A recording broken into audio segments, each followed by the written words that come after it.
In this video, I will show you exactly how to maintain perfect character consistency across every single scene using Google Flow. One of the biggest challenges in AI video generation is keeping your protagonist looking the same from shot to shot, but Flow has a dedicated tool that makes this process incredibly simple and reliable. To get started, head over to your Google Flow dashboard and look at the left sidebar where you will find the character tool icon. Click on it to open your library. From here, you want to click the plus icon to create a new profile.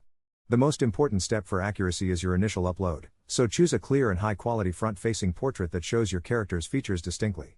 Once the image is uploaded, give your character a specific name like Sarah or Detective Jack so the AI knows exactly who to reference later. To really lock in the consistency, I recommend uploading a few alternative angles like a side profile or a three-quarter view to help the system understand the character in 3D space. After you save the profile, the magic happens in the prompting area. Whenever you want your character to appear, simply use the @ symbol followed by their name, like @Sarah, followed by your scene description. The AI will instantly pull the facial features and style from your saved profile and apply them to the new generation.